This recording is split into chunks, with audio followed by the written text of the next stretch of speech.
Maenge, natokea Tunduma. Ingawa nimechelewa kidogo, lakini kwa yale niliokuwa nimeyapata ndio nitakayoyaongelea.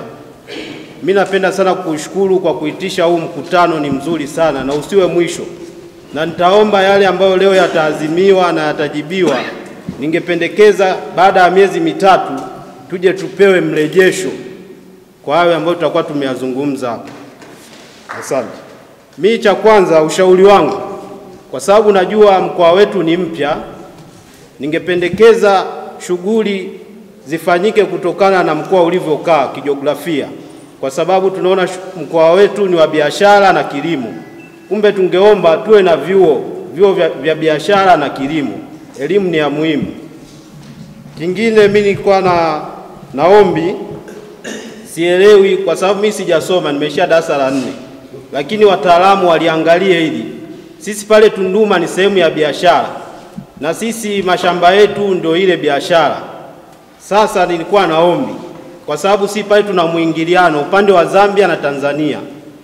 Wenzetu wa Zambia bidhaa 90% wanaoja kununua kwetu. Lakini sisi hata 0.5 biashara bidhaa ukitoka nayo kule kuleta huku ni shida. Hilo lipo, lakini ushauri liangaliwe kitaalamu.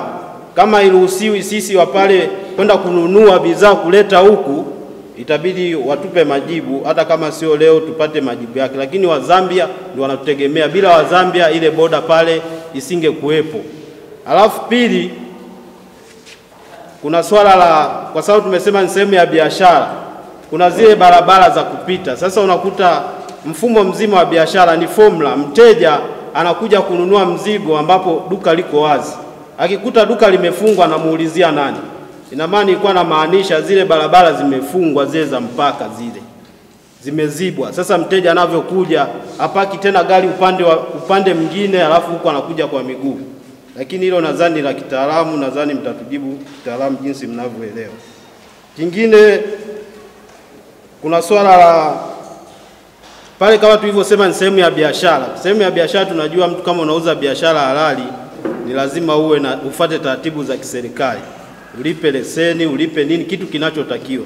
Lakini sijajua ni kwa sababu gani msimu ukifika wa mbolea huwa pale mjini kuzipata inakuwa ni shida. Yaani inakuwa kama magendo tayari.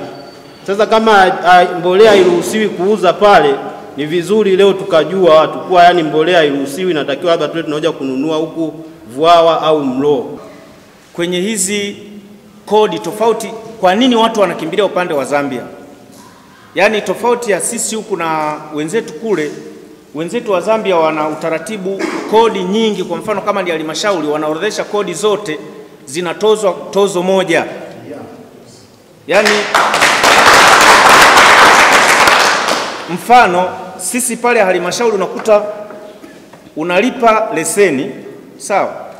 Unalipa usafi, sawa?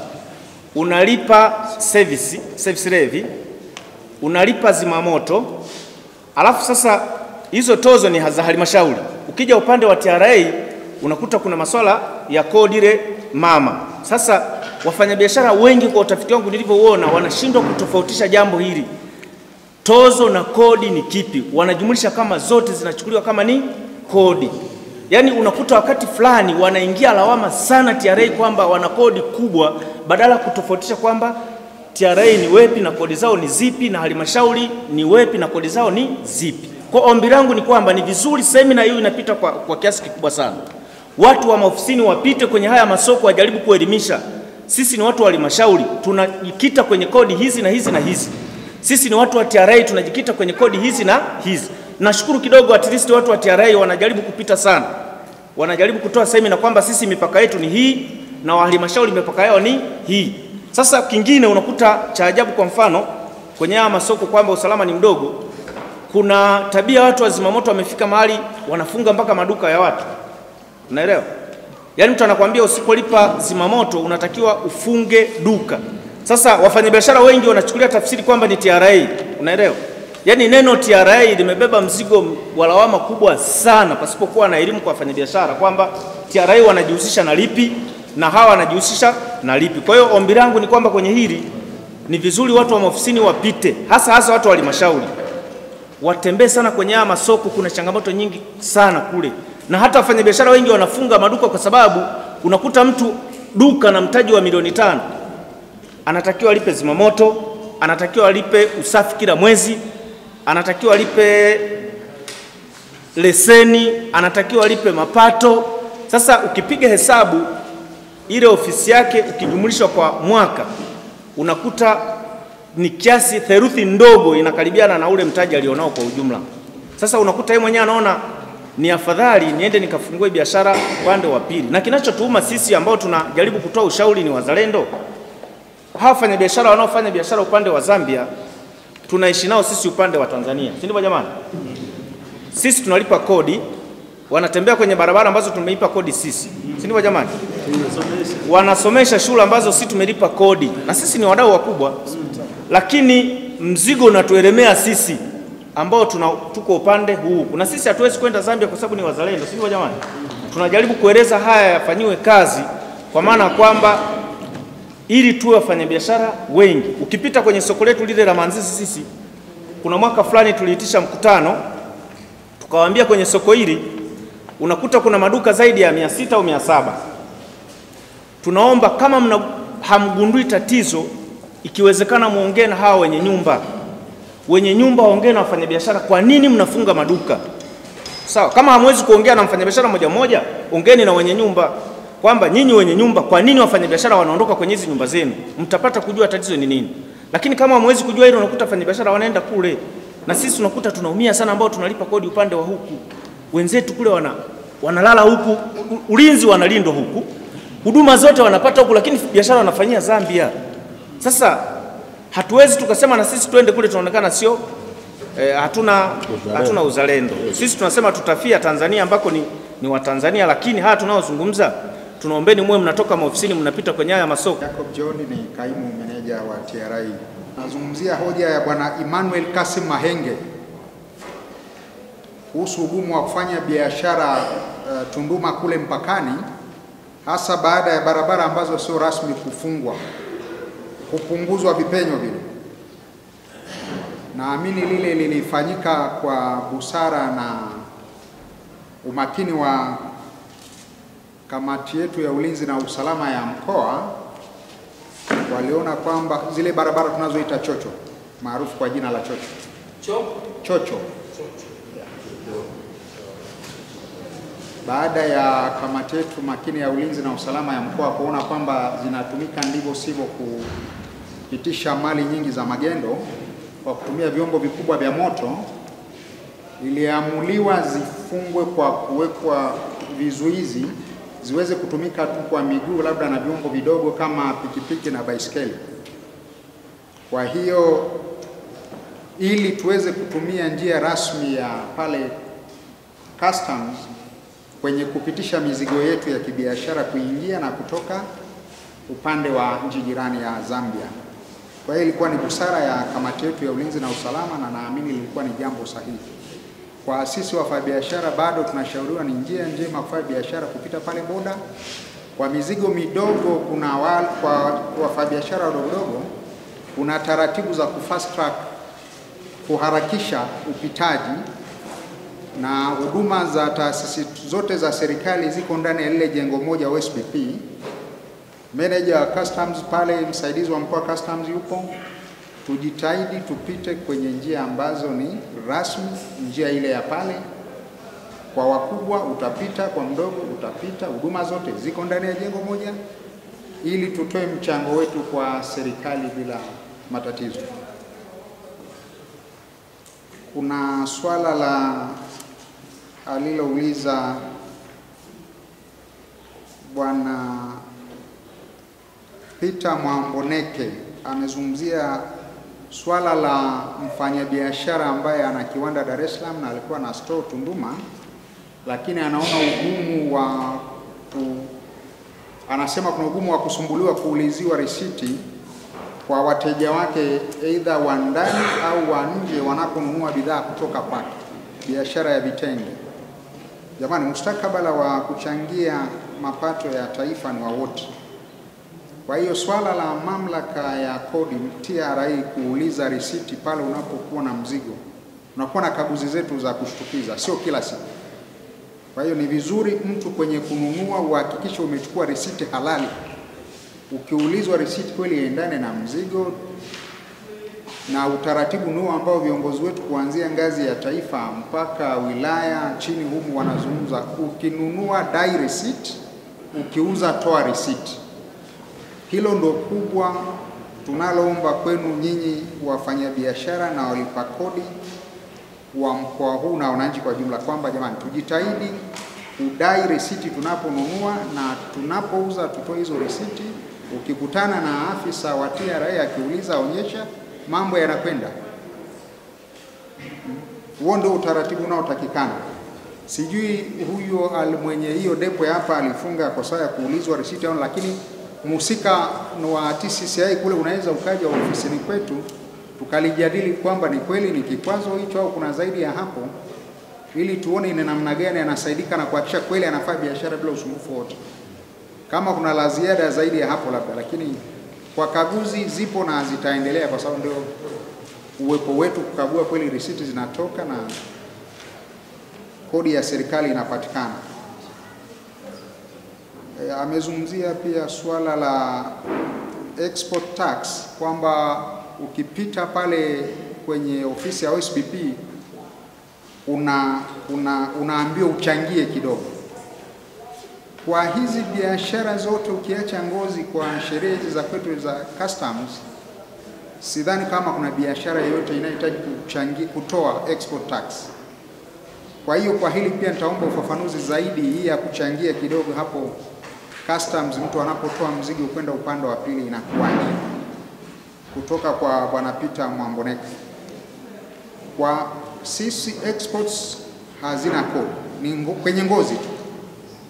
Sasa huko kwenye hizi bidhaa kama hapa alikuwa anazungumzia vitenge vya mwenye kiwanda Dar es Salaam, tutaomba ufafanuzi na pengine tutakaa naye na mfanyabiashara wa TCCI na mfanyabiashara tuone anakwama wapi, tusaidiane tuwezeshe biashara kama alivyoagiza mkuu wetu wa mkoa. Lingine ni la Bwana Gideon Mwakionde kwamba kodi ni nyingi amezitaja, na Bwana Bulicheka pia alizitaja. Wote ni mahoteli Tunduma. Hili ni swala la kisheria, ni swala la kisera. Nikisema nalizungumzia hapa, sidhani kama tutakuwa na mamlaka nalo. Ni swala ambalo nafikiri kwa maeneo ambayo yamebana kisera au kisheria, tuna wabunge wetu, tunaweza tukawafikia kama jumuiya ya wafanyabiashara, tukawaeleza maeneo ambayo tumezidiwa kwa hizi tozo za halmashauri na hizi kodi za serikali tunazosimamia sisi TRA, wakazifikisha kunakotakiwa bungeni, hizo sera zikaangaliwa kufikia mawizarani, na hizo sheria labda kwa baadhi ya kodi zikaangaliwa upya, aidha kwa viwango au kwa baadhi kuondolewa.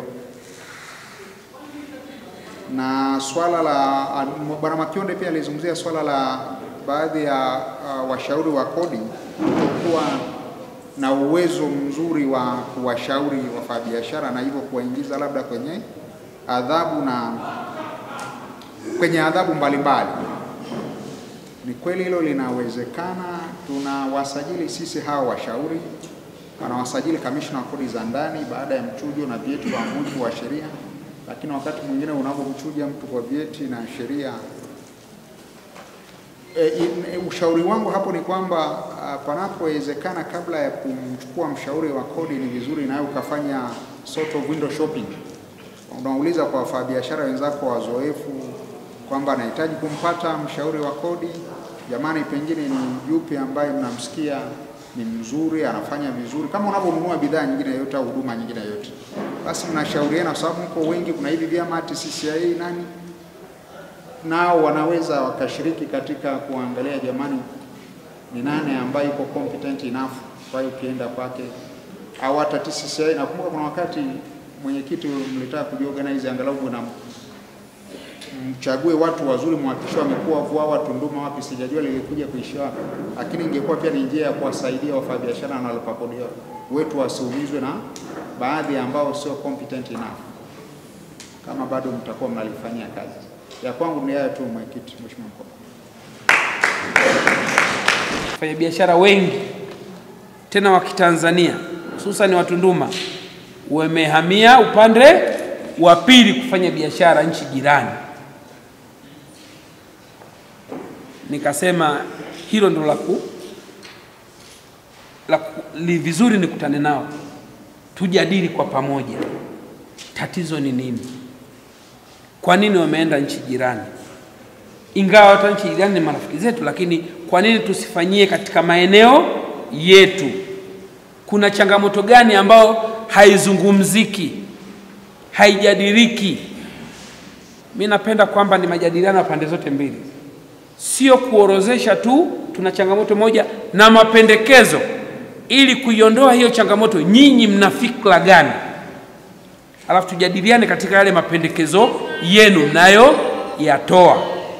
Lipi linawezekana, lipi haliwezekani, na lile haliwezekani kwa sababu zipi, ili wote, sababu nchi hii itajengwa na wananchi wenyewe. Nchi hii tutaijenga Watanzania wenyewe. Kama sisi wenyewe Watanzania tutaikimbia tukajenge sehemu nyingine, nani atakuja kuijenga Tanzania? Tunduma itajengwa na Wanatunduma. Labda wengine hawezi kujua kwamba athari ya kufanya biashara ng'ambo ya pili ni kweli unafanya biashara zako na unaingiza kipato chako na unapata faida, lakini kama taifa tutakuwa kwamba ni nini? Wale mwanzoni walikuwa wanavuka mpaka wanakuja kwetu, si ndio? Maana yake walikuwa wanaleta hela za kigeni wapi? Kwetu. Walikuwa wanaleta kipato kwetu. Lakini hata wewe kwa kufanya biashara nchi jirani, maana yake kodi utalipia nchi ya kule. Tungetamani kama mpunga Kamsamba ukobolewe kule kule Kamsamba, utoke mchere badala ya mpunga, na ndio mipango yetu tulikuwa nayo. Na kwa kufanya hilo hatuzungumzi maneno, tunafanya vitendo. Kwa sababu cha kwanza, huko hata barabara zake kupitika ni shida, hazipitiki mwaka mzima, si ndio? Lakini umeme wa hakika haupo. Kwa hiyo kama serikali tumedhamiria kupeleka, tuna vijiji kama 127 ambavyo havina umeme, na tushaingia mkataba na mkandarasi ameshapatikana wa kupeleka vijiji vyote 127 umeme.